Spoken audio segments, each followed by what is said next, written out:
Well, it's official, folks. I can't have nice things. And I think I need to get into why while talking about this album. So, yeah, let's dive into it.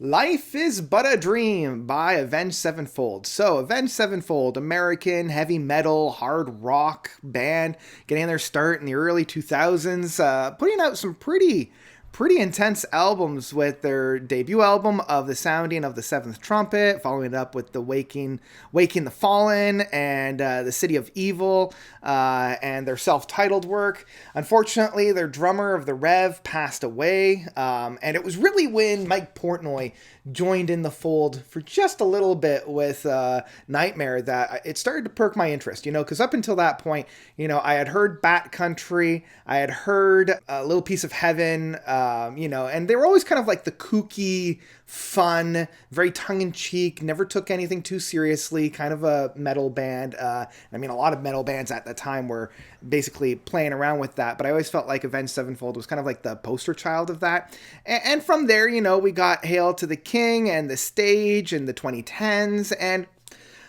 okay, let's just talk about this. And this is going to be a very different review than my usual reviews, because unlike a lot of my other bands that I gush about or I chat about or I talk about, like Avenged Sevenfold was never really one that was particularly on my radar. Like outside of Nightmare, because of Mike Portnoy, and those few kind of, I don't want to say radio friendly ones, but like we had one track from Guitar Hero that I used to jam along to. I used to love singing along to A Little Piece of Heaven, but like, I don't know, I wouldn't necessarily call myself an Avenged Sevenfold fan, I can hear a lot of people saying, but notes, why indeed are you covering... I don't know why I went Italian for a moment there. But I don't know why you're covering Avenged Sevenfold when you are a major Prague fan. And you are correct, Italian fan of mine. I was reached out by a lot of my fans and a lot of the community continuously saying you got to check this album out. Like, this is right up your alley. This is something that you'll really love. And I was like, okay, I'll give it a spin. I'll give it a try. It perked my interest. I loved how shreddy this track was. Sinister Gates is doing a brilliant job at playing the guitar. He's covering all the different frets on the board. He wants to make sure that he's using all the real estate he possibly can. And I was very surprised of that track. And then it started to kind of dawn on me that, oh, I'm really liking this track. And when the actual album came out, and I'm really enjoying the sounds, and I'm like, oh, they're doing a lot of stuff that I love about music. They're blending genres, they're bending what it means to be music. They're challenging, song structure and song chords, and doing all these different things that I personally love. They're mastering the build-ups and the payoffs, the tightening of coils for a brilliant crescendo. They're doing all these things that I love. I am going to be in the minority for loving this album, and people are going to hate this album. And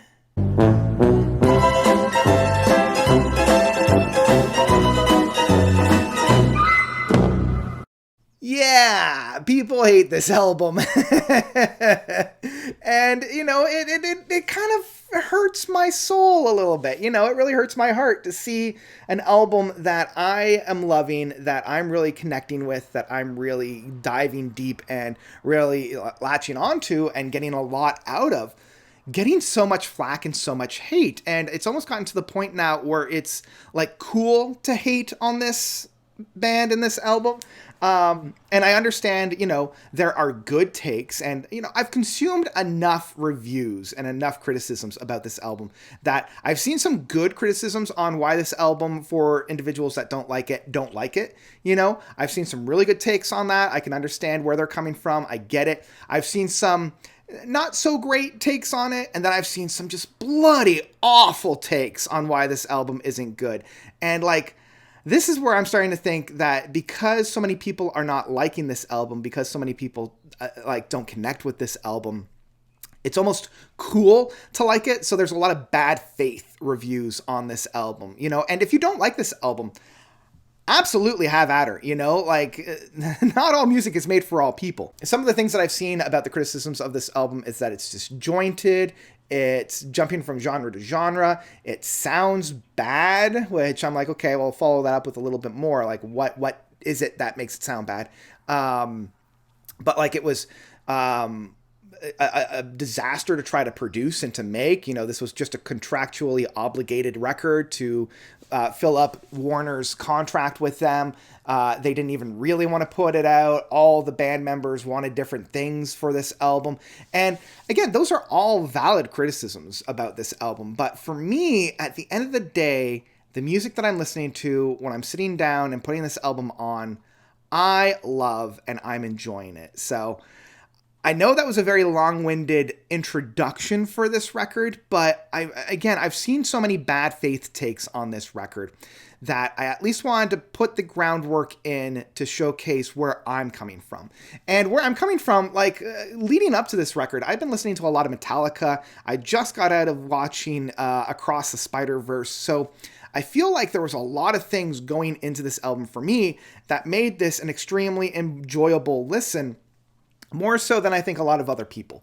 Mainly, again, coming in from, the Metallica side of things, especially listening to Master of Puppets and Justice for All and the Black Album, I was primed for this style of metal when it is metal, because, they play around quite a bit with different genres. Before I even touch the music, I want to talk about some of the concepts that this album puts out, because this is kind of like a loose concept album. Like, it's not a full-fledged narrative flow concept album. This is like there's a few themes that are put on this album that kind of resurface every once in a while. And a lot of it is creation of life and the contrast of, death. What is life? And it's all presented in this very lullaby kind of presentation. I mean, Life is But a Dream is the ending lyrics from Row, Row, Row Your Boat. And there's a lot of kind of that kind of sentiment, like Beautiful Morning and We Love You. These kinds of songs that you would sing to a child, songs that you would sing to a baby who's just starting life, and this kind of concept of new life, and the creator of life. And this creator can be found on the last, 4 tracks with the God thing, with G, Ordinary, and Death. But on the same token, there's still moments on here that you still kind of get that sentiment of the creator, the originator of life, and how it's paired with with death and the remover of that and the destroyer of that, specifically on tracks like Mattel and Nobody. And it kind of in between that is what is life, what is reality when there's a void of life, when there's no life or consciousness there, and what is a distilled consciousness. This album itself, in some people's minds, has an identity crisis, but I feel as though it's almost an existential. Why can't I think of the word? Existential crisis rather than an identity crisis. It's people that I really subscribe to this, and I really have that. That first time that you have this concept of the inevitability of death, and that's found in tracks like Mantell, Nobody, Cosmic, Easier, where it really does play with that.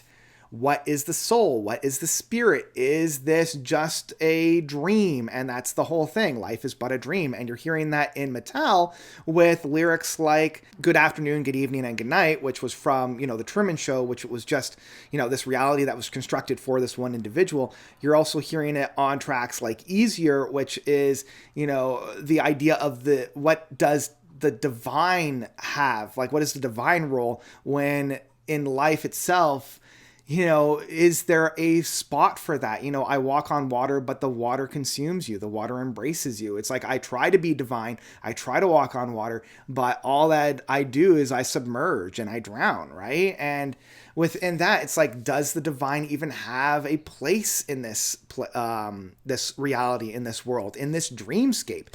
And we see that going forward into God. So I love the fact that this album is really trying and parsing out all these different concepts while knitting it very, very tightly together so that it at least has this cohesive whole. It has this cohesive identity found within it. It has a little bit of this existential crisis, but I don't think it has an identity crisis, if that makes sense. So yeah, let's talk about some of the actual music that's found on here. And I know that this is kind of like the big sticking point for a lot of the for the listeners, right? It's the music. The music they think is bad, and I want to push back on that. I think the music is brilliant. You know, it's very proggy, and so for those individuals that aren't fans of prog, they're probably not going to like it. I'm doing a lot of defending about this album, and I really want to gush about the music that's found on here. You know, I love the fact that the first 2-3 tracks, Game Over, Mattel, and Nobody, have this blending of very aggressive, very thrashy, very bombastic metal music. It's got that Metallica style of that, and that's where I was talking about Metallica really priming the pump for this. And it's a lot harder than a lot of the Avenged Sevenfold had before. It's a lot sharper in that sense. But kind of around this, they have moments of this clarity, this brilliance, this beautiful aspect of it. You know, it's almost like this dark sludge that's around a very metallic shine. And we're seeing that with Game Over, with the inclusion of piano work, like a grand piano work in that case. We have more of the symphonic style of sounds with a lot of different overlays of sounds. Man, we have the synthesizer on here. And there's a couple of moments specifically on Mattel where I'm sitting there, I'm like, they're using a Mellotron.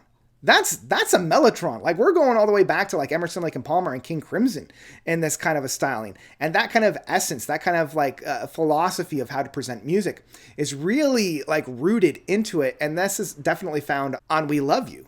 And I feel like We Love You, I feel like this is where people either jump ship or are like fully subscribed. You know, you're either 100% in on We Love You or you're like, no, I'm out. And part of the reason is I feel like this album really, or this track really distills this album as a whole. You know, it's definitely meme worthy, and the internet has gone crazy for the build higher, build stronger, build taller, build wider. And I'm like, yeah, it's a rhythmic rooted piece that really goes to tighten the coils. It's in my interpretation of this is where the track is building the momentum. It's, you know, if you have one of those old Hot Wheel cars that you have to like pull back in order to let go and it goes forward a lot quicker, I feel like We Love You does this with that build higher, build forward kind of essence, because when you're out of that, they use the momentum to then rocket it forward. And this is where they're using a musical technique where it's the continuous uprooted climb, where it's like this. Well, they'll use it again in Cosmic, and they'll use it again in the God sequence, and it's this kind of like elevation. And I feel as though they're using this to reinforce the theory, or at least reinforce the concept of, you know, the elevation of the soul. What happens to the soul after it dies? Is this reality real? Do we go to the real reality once we die? Is this the dream, or is death the dream? And I at least really appreciate that aspect of it. But musically, I love how this track, again, uses that build higher, build stronger to kind of reach back to prime the pump for the initial hit when we get into the chorus work, when we get into the other aspects of it. You know, it's doing what Mattel used, because Mattel does this in another fashion that I feel people are kind of grading on, where M Shadows is singing, you know, I've smelt the plastic daisies. And again, he's using this as a wind up. He's using this as a kind of laying down to be really realized later on. And you see this kind of continuously throughout this track, where we've got this really bombastic aspect, this really metal aspect of it coming into the chorus work that's a little bit more subdued of that I've smelled the plastic daisies, that we then go into this like really intense. And I'm loving the synth work that's found on here. Like, I really want to give a big shout out to Sinister Gates for his synth style on here, with the guitars blended with the synth itself. Like, he's really utilizing both extremely, extremely well. And then it builds itself. We have that a little bit of, you know, increased climb. And then when we get back to the final chorus work of I've smelt the plastic daisies, We've been primed before. We have had the, the reach back so that when it finally hits for that last time, it encaptures and it brings us back around to, what we're expecting, what we love. And it's such a satisfying ending in that sense. And the same can be found with We Love You. So it's very interesting that these two tracks are being hated on when I'm like, these two tracks are utilizing what I love about prog. These two tracks are utilizing what I love about music in general. Now, along this, I've already talked about Nobody, love Nobody, and I want to once again clap and applaud Sinister Gates for his guitar work on here. Zachary Vengeance is doing a brilliant job of providing the rhythm guitars and the backing vocals on here. Johnny Christ, I think it's Christ and not Chris, on bass is doing a fantastic work. And I feel as though everybody is shitting all over M. Shadows on his vocal signatures and his vocal sounds. Again, I'm a progger. I'm used to having vocals that don't quite sound up to snuff. I mean, Peter Hamill has a horrible singing voice, but he still has a beautiful kind of like rooted signature within the Van der Graaf generator sound. So it's very interesting that people are like, oh, he sounds crap, he can't sing. I'm like, what are you talking about for all the punk stuff that you love? Right? Like, these guys can't sing at all. They sound horrible. But suddenly, when somebody doesn't quite hit all the notes quite properly, and he's having that kind of grating aspect on it, suddenly it's crap. And I'm like, well, I don't know, guys. I think you're just hating on this to hate. It doesn't bother me. And in fact, I appreciate and I enjoy his singing styles on here. I'm loving his grading kind of essence on there. I love that reach, that aspect of it. Definitely his voice has aged, but in my mind and on my ears, it hasn't aged poorly. I think he's doing some really interesting stuff, and, it has this power behind it. It has this really big emotion behind it. And I found that on Mattel. I found that on We Love You.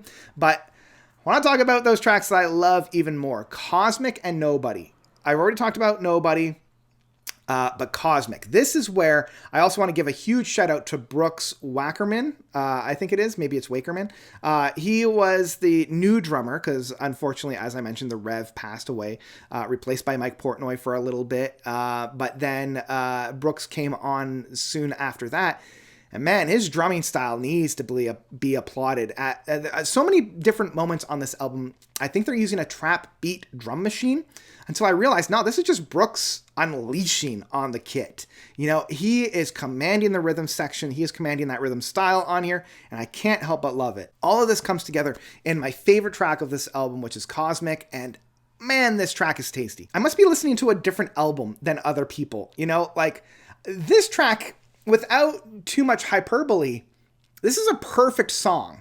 It really is. You've got the introduction of this track that's very somber. It's very mellow. It's got a little bit of an introduction to it. You have the second kind of movement in this track that's much more aggressive. It's laying down the woodwork for it. You then have this kind of switch in the midpoint that starts to build itself up. We have this theme that will then be reprised in the last quarter of this track. And man, when this last quarter comes out, it is like touching the divine. This really is the spirit combined with the divine itself.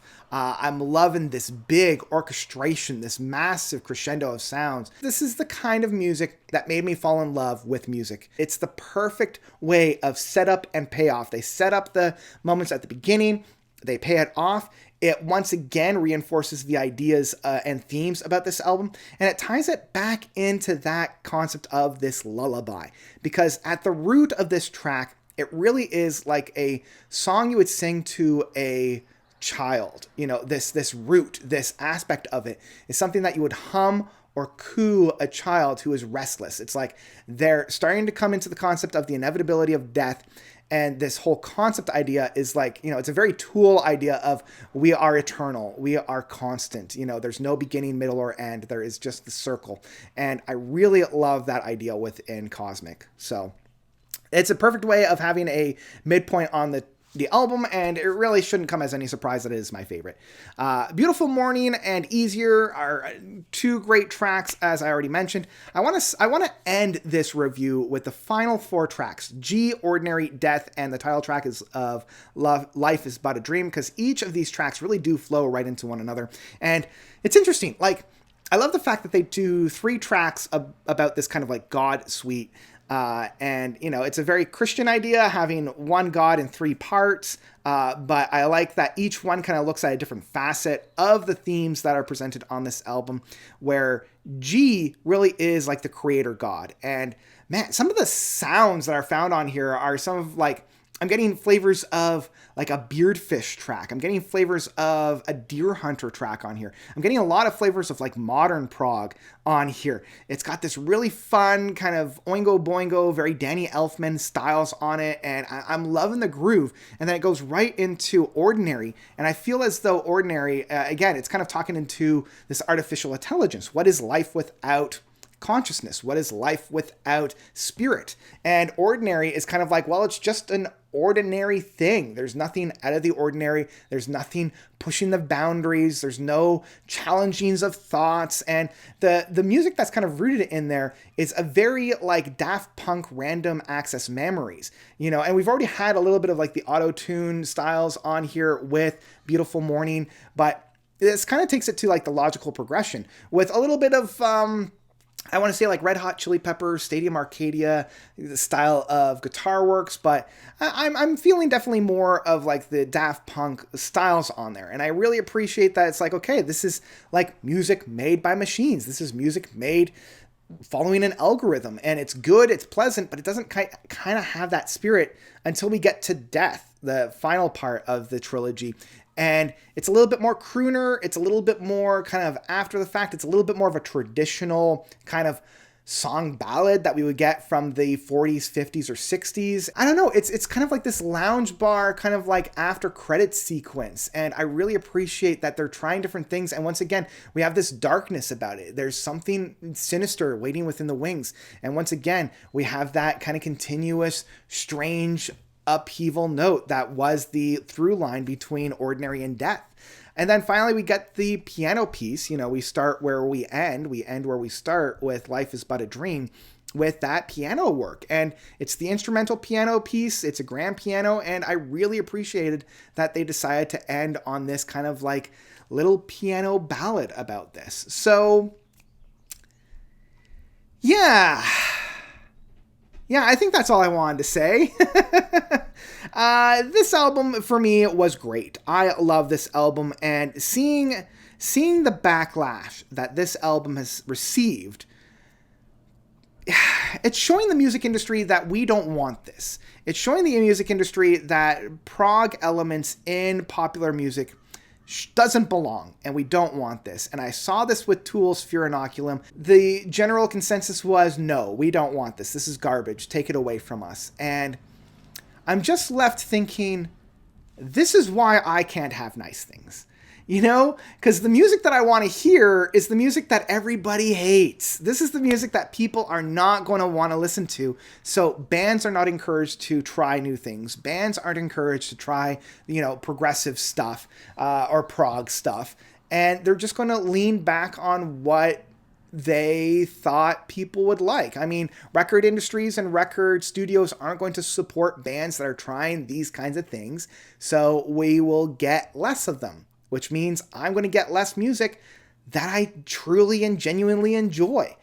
And once again, this is why I can't have nice things. So, yeah, in the end, I want to wrap this all up.